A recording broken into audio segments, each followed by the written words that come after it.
never slow up, no I don't take shit. I got no love for the fakeness. If you wanna play tough and wanna hate this, I'll always show up.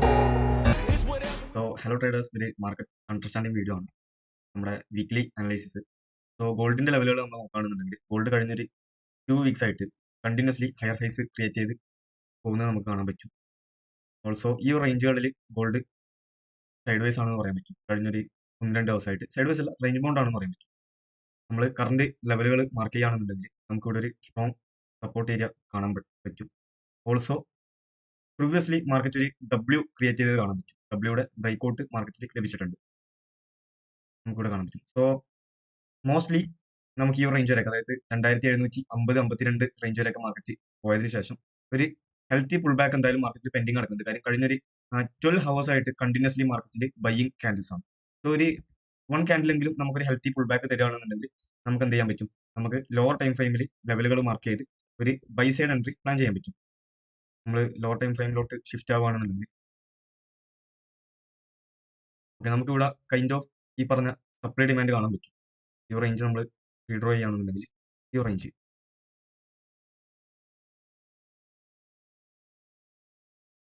Okay, ഈ range. So നമ്മുടെ plan അനുസരിച്ച് നമുക്കൊരു ഈ ഒരു range നിൽക്കുക, അതായത് 2750-52 range വരെയൊക്കെ market case പോകുകയാണെന്നുണ്ടെങ്കിൽ തിരിച്ച് ഈ ഒരു റേഞ്ചിലോട്ട് വന്ന് മാർക്കറ്റ് ഈ ഒരു റേഞ്ചിനെ റെസ്പെക്ട് ചെയ്യുകയാണെന്നുണ്ടെങ്കിൽ നമുക്ക് ഈ ഒരു റേഞ്ചിന് എന്ത് ചെയ്യാൻ പറ്റും, ബൈ സൈഡിലോട്ട് പോകാൻ പറ്റും. അതല്ല മാർക്കറ്റ് ഈ ഒരു റേഞ്ചുകൾ ബ്രേക്ക് ചെയ്ത്, അതായത് 2740 റേഞ്ചൊക്കെ മാർക്കറ്റ് ബ്രേക്ക് ചെയ്യുകയാണെന്നുണ്ടെങ്കിൽ നമുക്ക് സെൽ സൈഡിലോട്ട് നമുക്ക് പോകാൻ പറ്റും. ഈ പറഞ്ഞ സപ്ലൈ ഡിമാൻഡ് നമുക്ക് ട്രേഡ് ചെയ്യാൻ പറ്റും. നമുക്ക് ഈസിലി ആ റേഞ്ച് മാർക്കറ്റ് ബ്രേക്ക് ആവുകയാണെന്നുണ്ടെങ്കിൽ ഈസിലി നമുക്കൊരു 100 പോയിന്റ്സ് ഒക്കെ ഈസിലി നമുക്ക് ക്യാപ്ചർ ചെയ്യാൻ പറ്റും. അറ്റ്ലീസ്റ്റ് ഈ ഒരു റേഞ്ച് വരെയൊക്കെ നമുക്ക് എന്ത് ചെയ്യാൻ പറ്റും, ടാർഗറ്റുകൾ സെറ്റ് ചെയ്യാൻ പറ്റും. പിന്നെ രണ്ടാമതൊരു ഓപ്ഷൻ എന്ന് പറഞ്ഞു കഴിഞ്ഞാൽ നമുക്ക് ഈ ഒരു റേഞ്ചിലോട്ട് മാർക്കറ്റ് വരികയാണെന്നുണ്ടെങ്കിൽ, ഈ ഒരു സപ്പോർട്ട് റേഞ്ചിലോട്ട് ഇൻ കേസ് മാർക്കറ്റ് വരികയാണെന്നുണ്ടെങ്കിൽ ഈ ഒരു റേഞ്ചിൽ നിന്ന് നമ്മൾ അഗൈൻ ബൈ സൈഡിലോട്ട് പോകും. കാര്യം ഓവറോൾ ട്രെൻഡ് ഈ പറഞ്ഞ ബുള്ളിഷ് ആണ്. സോ ഗോൾഡിന്റെ അകത്തുള്ള ലെവലുകളും ഈ പറഞ്ഞ ട്രേഡ് സെറ്റപ്പുകളും ഇതാണ്. നമ്മൾ അടുത്ത പെയർ നോക്കുകയാണെന്നുണ്ടെങ്കിൽ യൂറോയുടെ കേസ് നമ്മൾ നോക്കുകയാണെന്നുണ്ടെങ്കിൽ 4 ഹവറിൽ നമുക്ക് ഓക്കെ, യൂറോ ഇൻട്രസ്റ്റ് ലെവലിലാണ് ഉള്ളത്. കാര്യം പ്രീവിയസ്ലി കഴിഞ്ഞൊരു 2 വീക്ക് ആയിട്ട് market continuously lower low create ചെയ്ത് മാർക്കറ്റ് ഫാൾ ആവുന്നത് കണ്ടായിരുന്നു. ഈ ഒരു ട്രെൻഡ് ലൈനിന്റെ ബ്രേക്ക്ഔട്ടിന് ശേഷം, അതായത് 2 ദിവസം മുമ്പുണ്ടായ ഒരു ന്യൂസ് സ്കാൻഡലോട് കൂടി ഇതിന്റെ ബ്രേക്ക്ഔട്ട് മാർക്കറ്റിൽ ഒരു സ്ട്രക്ചർ മാറ്റം സംഭവിച്ചിട്ടുണ്ട്. നിലവിൽ മാർക്കറ്റ് ഒരു kind of high market create ചെയ്യുമെന്ന് പറയാൻ പറ്റും. സോ ഈ ഒരു റേഞ്ചുകൾ, അതായത് ഈ ഒരു റേഞ്ചുകൾ മാർക്കറ്റ് ഒരു സപ്പോർട്ട് ഏരിയ ആണ്. സോ ഇവിടുന്ന് ഒരു മാർക്കറ്റ് ബൗൺസ് ചെയ്യുകയാണെന്നുണ്ടെങ്കിൽ നമുക്ക് മാർക്കറ്റിന്റെ സ്ട്രക്ചർ ഹൈയിലോട്ട് കൺവേർട്ട് ആയി എന്നുള്ളതിന്റെ കൺഫർമേഷൻ നമുക്ക് കിട്ടും.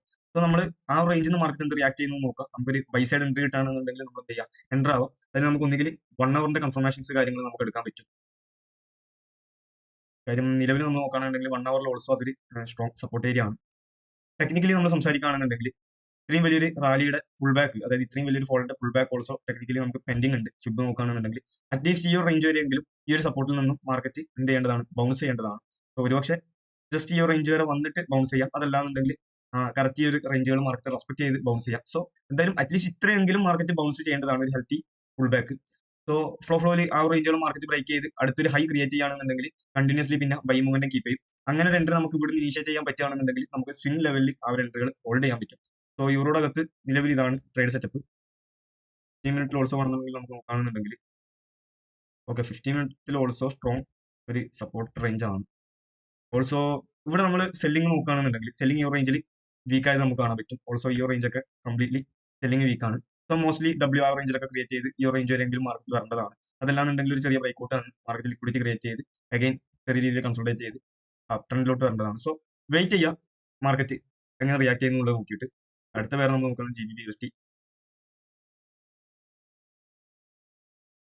ഓക്കെ, GBP ഈ ഒരു ട്രെൻഡ് ലൈനിന്റെ ബ്രേക്ക്ഔട്ടിന് ശേഷം മാത്രം, അതായത് ഈ ഒരു റെസിസ്റ്റൻസുകൾ ഡ്രോ ചെയ്യാം. ഈ ഒരു റെസിസ്റ്റൻസ്, സോ അതിന്റെ ബ്രേക്ക്ഔട്ട് ലഭിക്കുകയാണെന്നുണ്ടെങ്കിൽ ഒരു ഫുൾ ബാക്കിന് ശേഷം ഈ പറഞ്ഞ അപ് ട്രെൻഡിലോട്ട് പോവുക. അതല്ലാന്നുണ്ടെങ്കിൽ ഈസിലി നമുക്ക് ചെയ്യാൻ പറ്റുന്ന ട്രെൻഡിനെ ഫോളോ ചെയ്യാന്നുള്ളതാണ് കാര്യം. നിലവിൽ ഈ പറഞ്ഞ ഒരു എന്താണ് ബിയറിഷ് ആണ്, പ്രോപ്പർ ബിയറിഷ് സെറ്റപ്പ് ആണ് ഈ പറഞ്ഞ GBPയുടെ അകത്ത്. കഴിഞ്ഞ ഏകദേശം ഒരു ഒക്ടോബർ 1 മുതൽ തന്നെ continuously market lower low create ചെയ്ത് പോയിക്കൊണ്ടേയിരിക്കുന്നു. സോ അഗൈൻ ഈ ഒരു റേഞ്ചുകൾ, അതായത് പ്രീവിയസ് സപ്പോർട്ട് റേഞ്ച് ആണ് ഈ ഒരു റേഞ്ചുകൾ. സോ മാർക്കറ്റ് ആ റേഞ്ചുകൾ ബ്രേക്ക് ചെയ്യുകയാണെന്നുണ്ടെങ്കിൽ നമുക്ക് ലോ ടൈം ഫ്രെയിമിൽ ബെറ്റർ റിസ്ക് റിവാർഡ് റേഷ്യോയിൽ നമുക്ക് ഒരു എൻട്രി ക്യാപ്ചർ ചെയ്യാൻ പറ്റുന്നുണ്ടെങ്കിൽ നമ്മൾ അങ്ങനെ പ്ലാൻ ചെയ്യാം. നമുക്ക് അടുത്തൊരു സപ്പോർട്ട് എന്ന് പറയുന്നത് ഈ ഒരു റേഞ്ച് വരെയൊക്കെയാണ്, അതായത് 1.28500 എന്നുള്ള റേഞ്ച് വരെ നമുക്ക് ഈസിലി ക്യാപ്ചർ ചെയ്യാൻ പറ്റും. ഓൾമോസ്റ്റ് ഒരു 40-50 പിപ്സ് റേഞ്ച്. സോ ഈ പറഞ്ഞ GBPയുടെ ട്രേഡ് പ്ലാനുകൾ ഇതാണ്. ബൈ സൈഡിലോട്ട് നമ്മൾ ഈ റേഞ്ചിന് മുകളിൽ മാത്രം പ്ലാൻ ചെയ്യാം. അതല്ലാന്നുണ്ടെങ്കിൽ ഈ റേഞ്ചുകൾ ബ്രേക്ക് ചെയ്യുമ്പോൾ സെൽ സൈഡിലോട്ട് പ്ലാൻ ചെയ്യാം. അടുത്ത പേര് ഒന്ന് നോക്കുകയാണെന്നുണ്ടെങ്കിൽ USD CAD. USD CAD. Okay, USD CAD ഒരു സ്ട്രോങ് റെസിസ്റ്റൻസ് ഏരിയയിലാണ്. നമ്മളിവിടെ നോക്കുകയാണെന്നുണ്ടെങ്കിൽ ഒരു സ്ട്രോങ് റെസിസ്റ്റൻസ് ഏരിയയിലാണ്. സോ ആ ഒരു റേഞ്ചുകൾ മാർക്കറ്റ് റെസ്പെക്ട് ചെയ്യേണ്ടതുണ്ട്.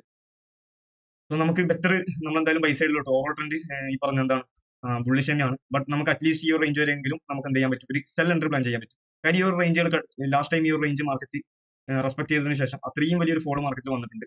സോ അറ്റ്ലീസ്റ്റ് ഈ ഒരു റേഞ്ചിൽ നിന്ന് ഒരു പുൾ ബാക്ക് ഓൾസോ മാർക്കറ്റിൽ പെൻഡിംഗ് ഉണ്ട്. അറ്റ്ലീസ്റ്റ് ഈ ഒരു ട്രെൻഡ് ലൈൻ വരെയെങ്കിലും മാർക്കറ്റ് ഒരു മൂവ്മെന്റം സെൽ സൈഡിലോട്ട് തരും. ഇൻ കേസ് ഫ്ലോയിൽ പോയി കഴിഞ്ഞാൽ നമുക്ക് ഈസിലി ഈ ഒരു റേഞ്ച്, അതായത് 1.3755 എന്നുള്ള ആ റേഞ്ചുകൾ നമുക്ക് ഈസിലി ക്യാപ്ചർ ചെയ്യാൻ പറ്റും. സോ ബൈ സൈഡിലോട്ട് നിലവിൽ നമ്മൾ ഈ ഒരു റേഞ്ച് ബ്രേക്ക് ആവുകയാണെന്നുണ്ടെങ്കിൽ ബൈ സൈഡിലോട്ട് പോകാതിരിക്കുക, പ്രോപ്പറായിട്ട് വെയിറ്റ് ചെയ്യുക. ഒന്നുകിൽ ഈ പറഞ്ഞ മൂവ്മെന്റ് നല്ല രീതിയിൽ തന്ന് റീടെസ്റ്റിന് ശേഷം ബൈ സൈഡിലോട്ട് പോവുക. സിമ്പിൾ ബ്രേക്ക്ഔട്ടിൽ ബൈ ചെയ്യാതിരിക്കുക, കാര്യം സ്ട്രോങ് റെസിസ്റ്റൻസ് ഏരിയ ആണ്. സോ ബെറ്റർ ഈ റെസിസ്റ്റൻസിൽ നിന്നും ഒരു സെൽ സൈഡ് എൻട്രി നമുക്ക് ഒരു സെറ്റപ്പ് കിട്ടുകയാണെന്നുണ്ടെങ്കിൽ സെൽ സൈഡിലോട്ട് പോകാന്നുള്ളതാണ്. സോ 1 ഹവറിൽ നമ്മൾ നോക്കുകയാണെന്നുണ്ടെങ്കിൽ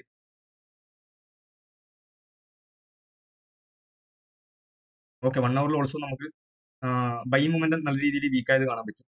സോ മോസ്റ്റ്ലി ഈ ഒരു റേഞ്ചിൽ നിന്ന് മാർക്കറ്റ് ആ ഒരു റേഞ്ചിലോട്ട് വരേണ്ടതാണ്. സോ ഈ പറഞ്ഞ ലെവലുകൾ മാർക്ക് ചെയ്യുക, എന്നിട്ട് വെയിറ്റ് ചെയ്യുക USD CAD അകത്ത്.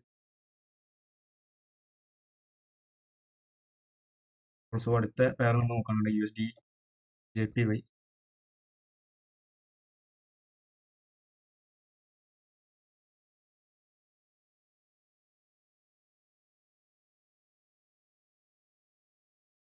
ഓക്കെ, USD JPYയുടെ അകത്ത് നമുക്കൊരു ബൈ സൈഡ് എൻട്രി പ്ലാൻ ചെയ്യാൻ പറ്റും. നമുക്കൊരു ബൈ സൈഡ് എൻട്രി പ്ലാൻ ചെയ്യാൻ പറ്റും. സ്റ്റിൽ ഈ ഒരു റേഞ്ചിന്റെ മുകളിൽ മാത്രമേ നമുക്ക് കൺഫർമേഷൻ കിട്ടത്തുള്ളൂ, ഈ ഒരു റേഞ്ചിന്റെ മുകളിൽ. അതുപോലെ തന്നെ നിലവിൽ നമ്മൾ നോക്കുകയാണെന്നുണ്ടെങ്കിൽ ഇതിലും ഈ പറഞ്ഞ ഈ ഒരു റേഞ്ചിലോട്ടൊക്കെ മാർക്കറ്റ് ഒരു പുൾ ബാക്ക് തരാനുള്ള സാധ്യതകളുണ്ട്. സോ രണ്ട് തരത്തിൽ നമുക്ക് ഈ ഇതിൽ എൻട്രി പ്ലാൻ ചെയ്യാം. ഒന്നുകിൽ ഈ ഒരു റേഞ്ചിന് മുകളിൽ നമ്മൾ ബൈ സൈഡിലോട്ട് പോവുക, അതല്ലാന്നുണ്ടെങ്കിൽ ഇൻ കേസ് മാർക്കറ്റ് ഈ ഒരു ട്രെൻഡ് ലൈനിൽ വരികയാണെന്നുണ്ടെങ്കിൽ അവിടുന്ന് അഗൈൻ ബൈ സൈഡിലോട്ട് പോവുക. ഓവറോൾ ട്രെൻഡ് നമ്മുടെ ബുള്ളിഷ് ആണ്. ഓൾസോ ലോവർ ടൈം ഫ്രെയിമിൽ നമ്മൾ ഈ പറഞ്ഞ USD JPY നോക്കുകയാണെന്നുണ്ടെങ്കിൽ okay, USD JPY lower time ഫ്രെയിമിൽ നമുക്ക് ഒരുപാട് ഈ പറഞ്ഞ റേഞ്ചിന്റെ താഴെ മേജർ ഈ പറഞ്ഞ 1-2 റെസിസ്റ്റൻസ് കാര്യങ്ങൾ അവൈലബിൾ ആണ്. സോ മോസ്റ്റ്ലി മാർക്കറ്റ് എന്തായാലും ഒറ്റയടിക്ക് റേഞ്ചുകൾ ബ്രേക്ക് ചെയ്യാനായിട്ട് സ്ട്രഗിൾ ചെയ്യും. ഒരുപക്ഷെ മാർക്കറ്റ് ഒന്ന് താഴെ വന്ന് അഗൈൻ ഈ പറഞ്ഞ റേഞ്ചുകൾ ബ്രേക്ക് ചെയ്യാനുള്ള സാധ്യത ആയിരിക്കും കൂടുതൽ.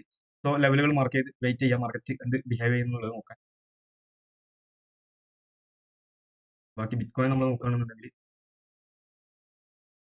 ബിറ്റ്കോയിൻ ഓൾസോ ഈ ഒരു റേഞ്ചിന്റെ അകത്ത് വന്നതിന് ശേഷം കൈൻഡ് ഓഫ് റാൻഡംനെസ് ആണ് ടോട്ടൽ. അതായത് മൂവ്മെന്റും നമുക്ക് ഈ പറഞ്ഞൊരു 500 പോയിന്റ്സ് 1000 പോയിന്റ്സ് ഒക്കെ നമുക്ക് ഈസിലി ക്യാപ്ചർ ചെയ്യാൻ പറ്റും. പക്ഷേ ഒരു ഡയറക്ഷണൽ മൂവ്മെന്റും കാര്യങ്ങളൊന്നും വൺ സൈഡ് ഡയറക്ഷണൽ മൂവ്മെന്റ് നമുക്ക് ക്യാപ്ചർ ചെയ്യാൻ ബുദ്ധിമുട്ടാണ്. കാര്യം എല്ലാ ക്യാൻഡിൽസും ഈ ഒരു റേഞ്ചിന്റെ അകത്തുള്ള എവറി ക്യാൻഡിൽസ് ഇൻഡിസിഷൻ ക്യാൻഡിൽസ് ആണ്. അതുപോലെ തന്നെ മാർക്കറ്റിൽ ഈ പറഞ്ഞ ഡോജി ടൈപ്പ് ക്യാൻഡിൽസ്, ഈ പറഞ്ഞ വിക്കുകൾ, ബോഡികളെക്കാൾ വിക്കുകൾ അധികമുള്ള ക്യാൻഡിൽസ് ആണ് ഈ ഒരു റേഞ്ചിന്റെ അകത്ത് കാണുന്നത്. സോ ബിറ്റ്കോയിന്റെ അകത്ത് സ്കാൽപ്പ് ചെയ്യാനായിട്ട് നോക്കുക, ഒരു സ്വിംഗ് ടൈപ്പ് അല്ലാണ്ട് ഒരു ഡയറക്ഷണൽ എൻട്രി കാര്യങ്ങൾ പ്ലാൻ ചെയ്യാതിരിക്കുക. ഒരു 500 പോയിന്റ്സ് 300 പോയിന്റ്സിൽ നമ്മൾ ട്രേഡുകൾ എക്സിറ്റ് ആവുക.